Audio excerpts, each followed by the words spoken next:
Hello and welcome to a long-awaited video that I've had planned in the archives for quite a while. This is the bulking blueprint on a university budget. So this is what I used personally to basically get all my gains, because I know there's two kind of common problems with bulking. It's either you don't have the time to eat or you don't have the money to buy the food to kind of eat either healthy or eat, what would be the best way to describe it? Kind of eat in a way where you can still build body mass and not fat as well. So I just want to crack on straight away because I'm unsure of the amount of time I actually have, but here we go. So why should you listen to me on this topic? The main objective, that should say main, with muscle gain and bulking is that either they can't afford it or they don't have enough time.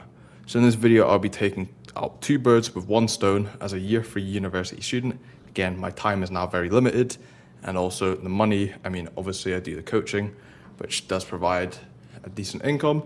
However, this is a great way to do it on a budget than what I did before I started coaching. Everything in this video can be implemented by you today to help you pack on some serious muscle, especially closing in on the winter season where we're not going to be cutting as much. Here we go. My goal. I aim to create fitness content easy to consume while documenting my own journey. I'm learning as I go along, so please use what's helpful and just forget the rest. Subscribe to my YouTube channel at Ryan McIntyre Coaching, where you'll probably find this video, where I post these videos weekly, and you can learn something new every single week. To help you not make the same mistakes as me, a lot of people struggle when going to the gym, so if you feel like you need that extra bit of help, send a DM to at Ryan McIntyre Coaching, and we can have a conversation about your situation and see if or how I can help. I would love to create your free muscle building blueprint just by having a short 10-15 minute call. I need to sneeze, hold on. Nope, never mind. Let's jump in. Things to cover. Things keep popping up on my screen, which is really annoying. There we go. Foods that fight low appetites. So again, if you really struggle to eat a lot of food at short amount of periods of time, that will be great for you. How to add 300 to 500 calories with each meal for very cheap. Again, a lot of people struggle to get their calories in, especially with their time. The top 7 exercises to do if you have no time in the gym. So again, if I only could be able to do 7 exercises, these will be the 7. Meal prepping for the week will save you money and time. Again, I ramble on about meal prepping, but there's a reason for that. Supplements to support your bulking. A mistake stopping your muscles from progressing that I did myself and that you should not. How to get the most progress for the shortest amount of time. And obviously tracking your progress at the end. Cool, let's dive in. So, foods to eat if you have a low appetite. So I've kind of broken it down here in fattier meats and oily fish, calorie-dense carbs, and healthy fats to add. So again, all these foods will be great to support weight gain, especially if you're a skinny guy like I was. So we'll start off with the fattier meats and oily fish. Forgot to say I am very needed for a haircut, but it's fine. So we have salmon, I don't know why I said it like that, chicken thighs. Again, notice how I've put thighs and not the chicken breast. A lot more fat in there, a lot more calories, easy to consume. Full fat meats, so again, red meats, as you see in the picture down here, we have chicken thighs, and we also have fattier cuts of chicken. So again, all these, especially salmon with oily fish, will help with, there's a reason why people take fish supplements or like fish oil. It helps with heart health and kind of brain function, so that is very useful. Again, if you don't eat that much fish like I do, supplementing it could be useful. Calorie-dense carbs, again, I would not eat any of this food on a cut or just in general, actually, in maintenance, because bagels, pasta, cereal, they are very easy to overeat on. That's kind of what they're designed for, especially with the sugars and just the overall kind of build up. Like you can literally see in the cereal picture, you can add milk, and that adds even more calories on there, which we'll get into later on. And we have healthier fats to add, which is like avocado on like bread, for example, and like toast. Then you can have nuts to snack on throughout the day. And you have like olive oil, again, which we'll touch on later, where you can cook with that and add loads of calories. You won't even taste. And peanut butter for like shakes and stuff is very useful. So how to add an extra 300 to 500 calories quickly. Take a regular meal, wrap it up in a tortilla to add some easy, fast digesting carbs to your meal. And if you want even more calories, spread some butter or even peanut butter, depending on what you're having, for a more calorie dense meal. So if you're having chicken or rice, again, you can actually make that into a burrito with a tortilla, quickly wrap that up. You can double wrap it, triple wrap it. Again, that will add easy calories on there, about 180 or so. Again, if you double wrap it, will be more. Even a flat bread as well is very useful. Again, using olive oil when you cook, 2 to 3 tablespoons to add, and calories you won't even notice, you won't even taste. It will just kind of go on there. Snack on nuts between meals, extremely high in nutrients, and also helps you hitting your calorie goal. Extremely high in fats, so it's very easy to eat. Super easy on the go as well. So if you're ever out and about, you can go to Tesco's, you can go to Lidl, quickly get yourself a bag of nuts, snack on them, and yeah, you'll feel so much better than if you were to snack on like a protein bar. Glass of milk with every meal. This can be semi-skimmed or whole milk. I say whole milk, a lot more higher in calories, and there's a reason why many bodybuilders do this in their off season to pack on as much muscle as possible. Like there's so many stories with Arnold, who would have 2 to 3 glasses of milk every single meal. There's a reason he would do that in the off season, because it's so easy to digest those calories when he's eating 5,000, 6,000 calories a day. It's so easy to digest that. And also, again, when you're training, that's going to be used as muscle growth and muscle restoration is the word for it. So it might be something worth looking into. Again, if you're lactose intolerant, and then unlucky, I'll be honest. So top 7 exercises. We obviously have squats. Having a heavy squat will blow up your leg size, sorry. Simple as that. So again, if you just did squats every single day and you got progressively stronger at squats, like you can now squat 3-4 plates, you will have bigger legs. Simple as that. I'm obviously built, you can't see my legs, which is good. There's a reason why they're hidden in this video. But if you do that over and over and over, even if it's a hack squat, a back squat, a front squat, any of those, any squat variation, again, perfect. Pull-ups, again, assisted pull-ups if you can't do pull-ups yet. Targets your whole back, plus these include bicep work as well, because when you're going for the pull-up, I'm trying to keep this close to my mouth, you are stretching the bicep and the back, and as you pull up, you're tensing here. So you notice how I do this? Now I'm almost flexing my bicep. I'm pulling up to tense, basically, not just my back, but also the stretch of the arm as well. So it's great for building biceps. And there's a reason why ring gymnasts, again, if you've ever seen the Olympics, have absolutely massive biceps, because they're constantly in that stretch position, pulling themselves up, using a lot of bicep work. Dumbbell incline bench, pretty simple for this one. Allows for the deepest stretch of the pec muscle, in my opinion, just because of the separation of the two dumbbells. You obviously use a lot more balance, which leads to a lot more muscle strain, and also gives fullness in the chest, which can be easily adapted with tempo, depending on the dumbbell variation you have in your gyms. Tricep dips, again, this is body weight, which you can do anywhere. Builds your chest thickness in the tricep as well. This can be seated in a machine or body weight. Again, I never really enjoyed the seated tricep machines, like the push downs. I don't know, they just feel a little bit out of position. Again, body weight dips, or even when you get good at them, same with pull-ups, you can also add that extra 20 kilo plate on there, and it makes it 10 times harder. But again, for progressive overload, makes all the difference. Hammer curls. So I wanted to add something where it directly hits the bicep. So it also just adds width to the bicep as well, but also targets forearms, which not many exercises in the gym that people know of target forearms. So that's going to build the arm size and not make you look like the opposite of Popeye. Lateral raises, must do for the shoulders, literally done them today.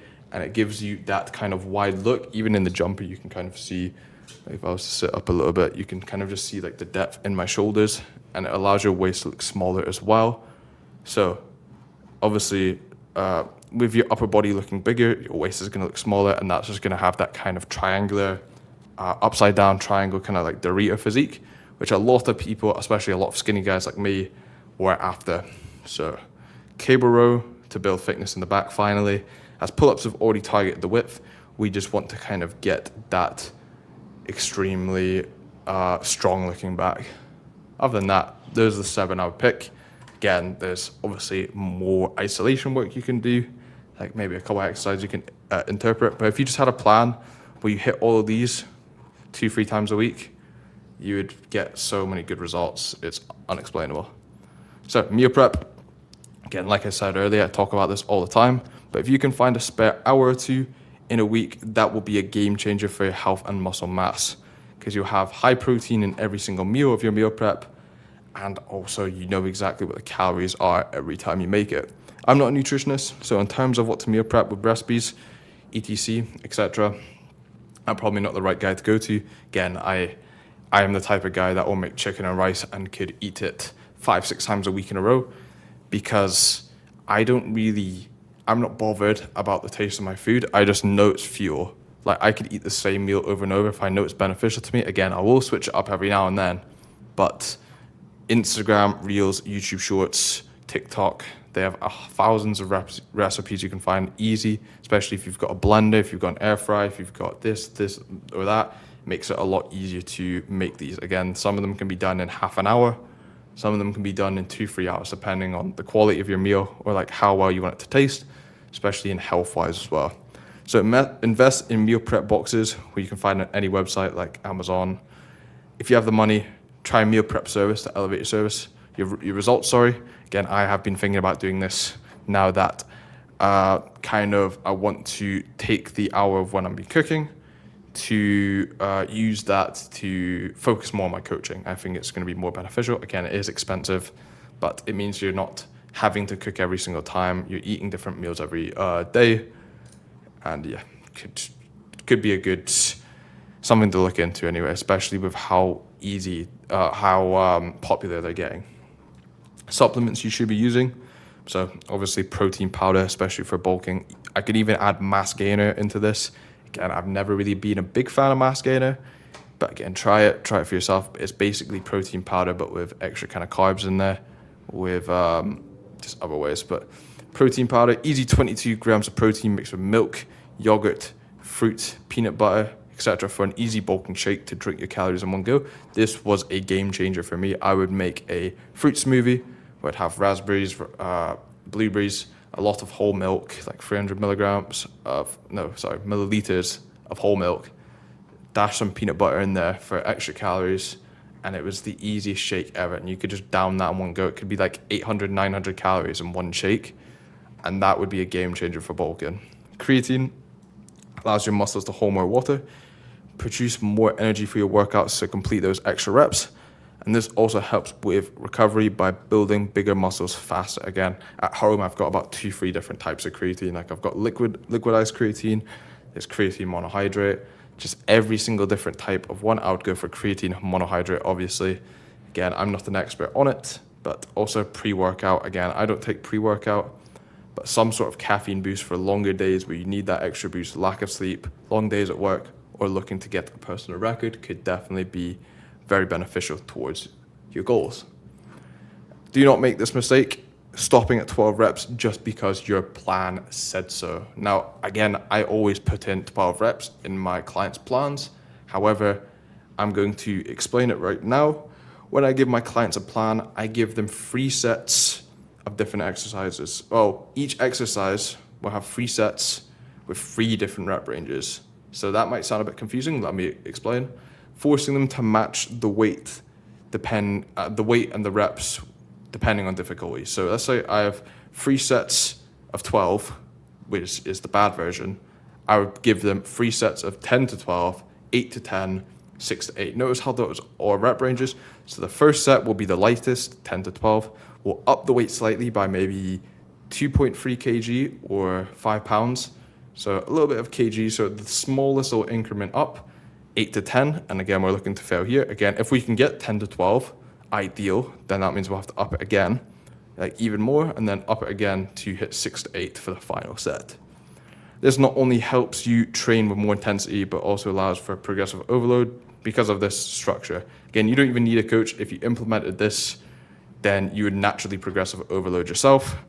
But if you want somebody to implement that for you, obviously I'll speak to you about that at the end. How to get the most amount of progress for the shortest amount of time. So we have supersets, trisets, giant sets, etc. Again, if you've never heard of this stuff, this is basically when you take an exercise, complete one exercise, and then without any rest, you would go to a different exercise and complete that one. Obviously, once you complete your 3 sets, so supersets 2, trisets 3, giant sets 4 more, and once you complete all them, then you would rest, like a circuit type format. But if you're training chest and triceps, for example, you go from a bench press to a tricep push down with no rest. However, my tip here is to pick exercises that don't correlate at all. So let's say you do bench press and then you do like a bicep curl. So none of those, you're not going to be working your biceps when you're doing a bench press. You're not going to be working your chest when you're doing a bicep curl, for example, because that's when each muscle will be at the freshest, while saving you tons of workout time you would use for resting. Tracking your progress, final point of the day. Easiest way to get results is to measure your progression. And if there's no progression, you know to adapt your plan to support your weight gain and muscle growth. What gets tracked gets improved over a scale amount of time, whether it's days, weeks, months, or even years. It took me 2 years to get to this point, and people still think I don't work out, which is very humbling. But again, that's why I hide my physique. No, I'm joking. But I'm very proud of the progress I've made now. And if you guys are watching this video, then maybe you want to make similar progress, which is great. But you will know exactly if you're heading in the right direction or not, is basically the final point. Something to consider, final point, I didn't want to say this to cover at the start, but there was a lot of free gems in this video, and you can implement today. So if this overwhelms you and you don't really know where to start, I want to remind you about my goal at the start. If you're struggling in fitness or want a free game plan made by me, everything that I just mentioned, then head over to my Instagram and at Ryan McIntyre Coaching and DM me the word bulk so I know you watched this video, and then you can get a free muscle building strategy session where you can get everything in this video. Let me just go back to make sure. So again, foods that fight low appetite, you can get this put into a meal plan. You could have this 300, 500 calories added, 7 exercises, you can have that or even more if you've got the time for it. Again, let me know on my Instagram. I'd love to speak to you. And yeah, speak soon and enjoy the rest of your day. See you later.